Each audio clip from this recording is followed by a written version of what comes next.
Pangalawang araw na nga namin dito sa pinag-staycationan namin at continuation pa din naman to or karugtong pa rin to nung celebration ng birthday ni Athena nung April 24. Medyo natatagalan lang ako ng upload ngayon mga mamis kasi nga sunod-sunod yung ganap ko kaya hindi agad ako nakapag-edit nakapag voice over. Mga oras pala na to mga mamis, sobrang aga naming nagising. Alas 2 pa lang ng madaling araw ay nagising na kami. Siguro pare-parehas kaming namahay or hindi kami sanay na natulog kami sa ibang lugar.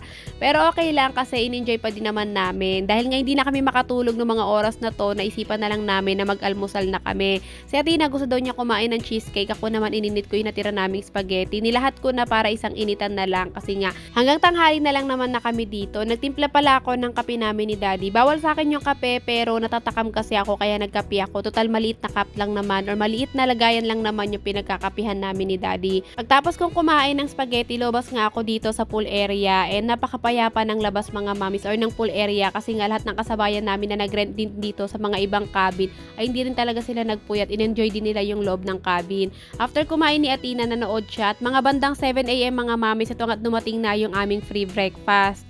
Ito yung kinagandahan dito mga mamis kung bakit nag-rent din kami dito kasi nga bukod sa meron silang free welcoming snacks, pagdating nyo meron kayong free sandwich tsaka juice, paggising nyo naman ng kinaumagahan, meron naman kayong free breakfast. Gabi pa lang tatanungin na nila kayo kung ano yung mga breakfast na gusto nyo para nga pagdating ng 7 AM dadalhin na yung breakfast nyo sa cabin nyo. Mga 10 AM na pala to mga mamis and si Athena sabi niya talaga pagkagising niya hindi na daw siya maliligo kasi pagod siya. Pero nung nakita niya yung mga new friends niya na nagsiswimming na, sabi niya ay mag-swimming din daw siya. Pinayagan ko na total naman 12 PM pa ang out namin dito sa cabin. Kaya naman habang nag-swimming si Athena doon at dahil nga mababaw lang yung swimming pool na yon, hinayaan ko muna siya doon at marami naman din siya kasama na lumangoy. Pumasok nga muna ulit ako dito sa cabin. Habang natutulog si Daddy, unti-unti muna ako naglinis dito sa loob para nga pag out namin ay hindi na ganun kakalat. O di naman kaya hindi na ganun kadami yung lilinisin ng mga staff nila dito. Hindi ko naman talaga kailangan gawin to kasi may mga staff sila. Pero sa sobrang babait at sobrang asikaso ng mga staff nila dito mga mamis, ikaw na lang talaga ang mahihiya. Kaya lilinisin mo yung mga kalat mo.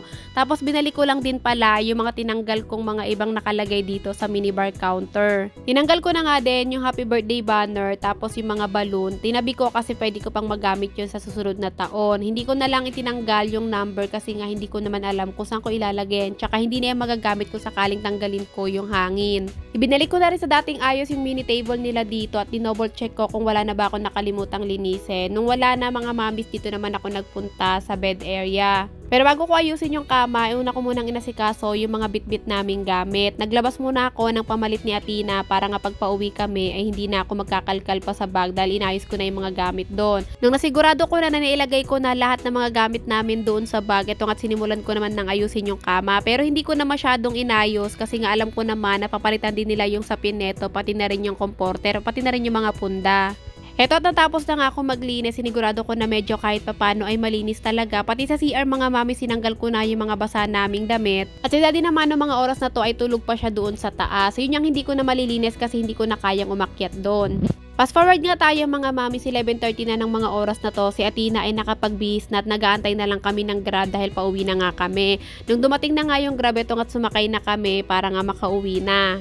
Dahil North Caloocan lang din naman itong Cabin of the North at sa North Caloocan lang din kami nakatira. 10 to 15 minutes lang yung naging biyahe namin. Pagdating namin dito sa bahay mga mami, sa hindi muna kami nagpahinga ni Daddy. Si Daddy ay nagprint agad ng mga waybill tapos pagkatapos niya magprint, ako naman ay nagpack na ng mga pa-orders na sabon na pati na rin ng sunscreen. Meron ako nabasa mga mamis nagtatanong kung nakaputi daw ba yung sunscreen. Mga mamis, hindi pampaputi ang sunscreen kung hindi pang protection sa balat natin. Fast forward nga ulit tayo mga mamis, kinabukasan na nung mga araw na to at nag-aasikaso na ulit ako ng babaunin namin para naman ulit sa susunod na swimming namin. Pero itong swimming namin na to mga mamis ay hindi nakasama si Daddy. Bali ang mga kasama naman namin ni Athena dito, yung mga kaibigan ko pati na rin yung mga tatlo kong pamangkin. Bigla ang plano nga lang to mga mamis, kaya naman ang naging usapan namin ng mga kaibigan ko ay kanya-kanyang dala na lang ng baon at hindi na mag-aambagan sa baon. Bali, ang naging ambagan na nga lang namin dito mga mamis ay yung gas na gagamitin na sasakyan tapos yung cottage. Tapos syempre sa entrance naman mga mamis ay kanya-kanya na din. Dahil nga may hina lang naman kumain yung mga pamangkin ko at si Athena. Ito nga't hindi na masyadong madami dadalhin kong baon.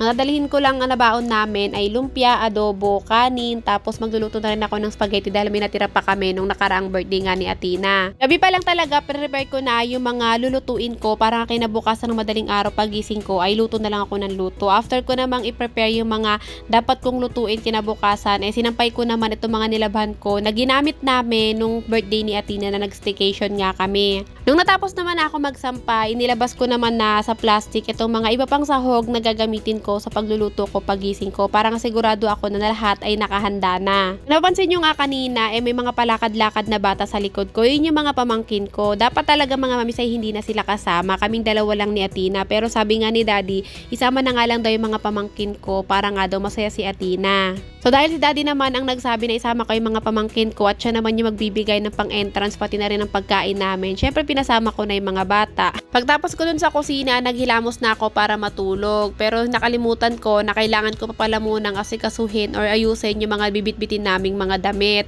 At kapag hindi ko kasama si Daddy mga mami sa swimming namin, nagbabaon talaga ako ng 2 extra colostomy bag o di naman kaya 3. Sa mga nagtatanong kung nakapag-swimming ba ako kahit nakalabas na yung bituka ko, yes mga mamis, nakapag-swimming naman ako. Hindi lang talaga ako masyadong mababad ng matagal kasi natatakot din ako baka mamaya magulat na lang ako ay lumulutang na sa pool yung colostomy bag ko. Charot! So fast forward tayo mga mamis, paggising ko nga ng 3:00 ng madaling araw, ito nga't nagsimula na ako maglaga ng itlog na ilalagay ko sa adobo. Nung naluto na nga yung mga itlog, ito nga't nagsalang na ako ng kawali na paglulutuan ko ng adobo. Nagisa na nga ako ng bawang at sibuyas at pagkatapos sunod ko namang inilagay itong mga manok. Itong manok na inadobo ko mga mamis, ito yung mga pinagtabasan ko ng chicken breast. Pero wag kayong mag-alala kasi hindi naman talaga yan super buto-buto. Meron pa namang laman na natitira dyan. Kaya naglagay na lang din talaga ako ng itlog para nga mayroon pa din silang maakain kasi nga hindi rin naman na ganun talaga kadami yung natirang laman doon sa manok. So habang hinantay ko na maluto yung adobo, dapat talaga doon na rin ako magsasaing sa induction. Pero baka kulangin ako sa oras, kaya naman itong rice cooker na matagal ko nang hindi ginagamit, nagamit ko tuloy. Nalala ko kasi na kailangan ko pa magluto ng spaghetti sauce pati na rin ng pasta, kaya ginamit ko na yung rice cooker. Noong mga oras na to, luto na yung adobo, sunod ko namang lulutuin ay yung spaghetti sauce. Etong sahog ko pala sa spaghetti mga mamis ay chicken breast pa din to. Yung giniling dito na gamit ko ay manok, kasi nga para nga maakain pa din ako, kasi pag baboy to ay hindi talaga ako makakain. And ganito na yung ginagawa ko talaga every time na magluluto ako ng spaghetti, chicken breast na or manok na ang hinahalo kong giniling.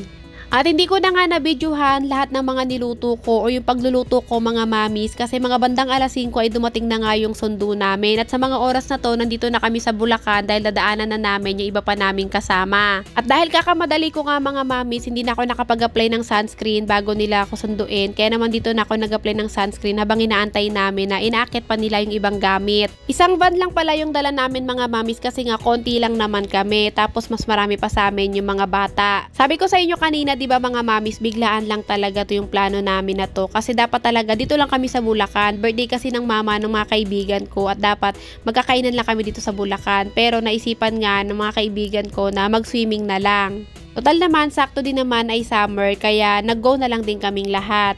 At syempre para masaya din yung mga bagets namin. So pagtapos naman iakyat yung mga gamit, sunod naman iakyat itong mama ng mga kaibigan ko. So ito yung my birthday mga mamis, yung naka-blue, kaya magsi-celebrate na lang kami doon sa swimming. Hindi ko pala nasabi sa inyo mga mamis, magsi-swimming pala kami sa Amana Water Park or Water Parks. Basta hindi ko alam kasi first time ko lang magsi-swimming doon pero ang tagal ko nang naririnig yon. At noong mga oras na to, ito at nakapasok na kami dito sa Amana. Pero hindi na ako masyadong nakapag-video dito mga mamis, hindi ko na na-videohan yung mga naging ganap namin kasi sobrang init mga mamis at bukod doon napagod kami kakahanap ng cottage namin. Actually, meron naman kaming unang naging cottage pero ang problema, dahil nasa pinakadulo yung cottage namin tapos sobrang tirik na tirik yung araw doon sa cottage namin, naghanap kami ng malilipatan at dito na nga kami napunta sa may color blue na cottage. Bandang dulo din to mga mamis pero mas okay dito kasi mas malilim. Ang problema lang namin dito mga mamis, napakalalaki ng langaw. Hindi na siya langaw kung hindi bangaw. Kaya naman hanggang dito na lang tong video na to mga mamis kasi kung dala ko yung cellphone ko hindi talaga ako makapag-enjoy dito or hindi ako makapag-swimming.